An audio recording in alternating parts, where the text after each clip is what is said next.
তো নমস্কার বন্ধুরা, আমি আজ এখানে তৈরি করব বাটার মিল্ক কেক।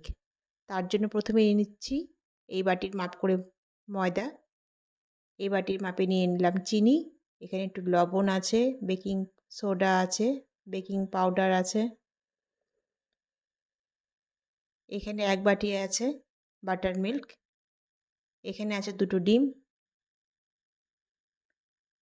কিছু টুটি ফুটি নিয়েছি, ভ্যানিলা এসেন্স নিয়েছি।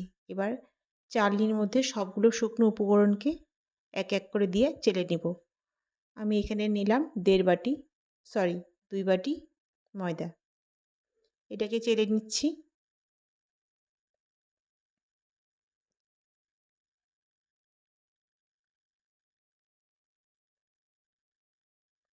এর মধ্যে দিয়ে দিলাম বেকিং পাউডার প্রায় 1.5 চামচের মতো, আর বেকিং সোডা দিলাম 1 চামচ।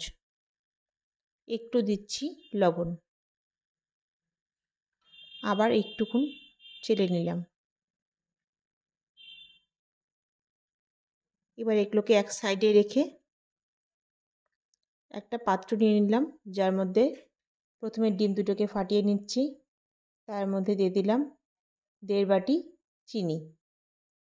এবার এটাকে আমি ইলেকট্রিক বিটারের সাহায্যে বিট করে নিচ্ছি।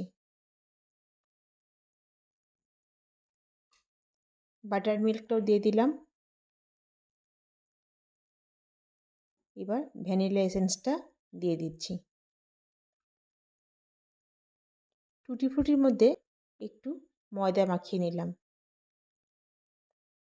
গ্যাসে তো একটা পাত্র বসিয়ে রেখেছি গরম করার জন্য। এবার যে বাটিতে আমরা কেক তৈরি করব ওর মধ্যে তেল ব্রাশ করে সামান্য ময়দা ছড়িয়ে নিলাম, যেহেতু আমি বাটার পেপারটা দিলাম না। এবার শুকনো উপকরণগুলোকে ভালো করে মিশিয়ে নিচ্ছি, একই ডাইরেকশনে মিশিয়ে নেব।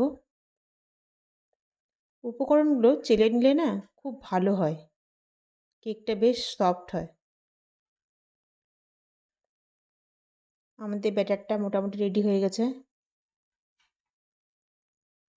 ব্যাস এরকম থিকনেসটাই থাকবে, তোমরা দেখে নিশ্চয়ই বুঝতে পারছো। এবার এর মধ্যে আমি টুটি ফ্রুটিটা দিয়ে দিচ্ছি, আর কিছুটা রেখে দিলাম।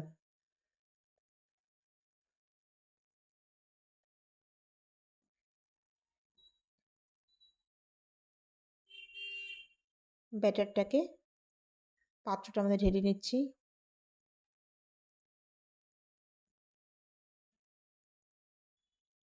আর উপর দিয়ে টুটি ফ্রুটিগুলো দিয়ে দিব।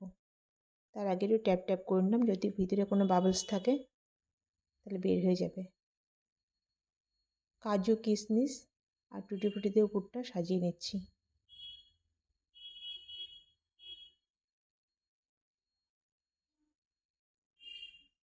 ব্যাস রেডি হয়ে গেছে। এবার এটাকে আমরা গরমে বসিয়ে দিলাম।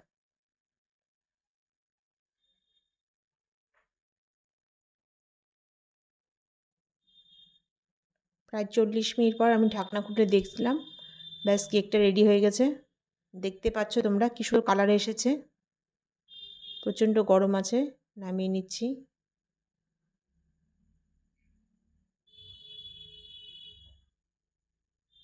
দেখো কোনো রকম অসুবিধাই হলো না খুলে আসতে।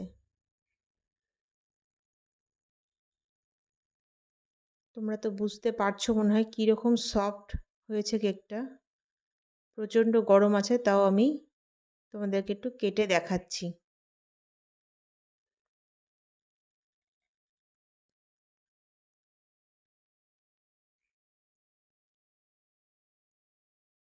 দেখো কত সুন্দর হয়েছে, কত নরম, কত সফট।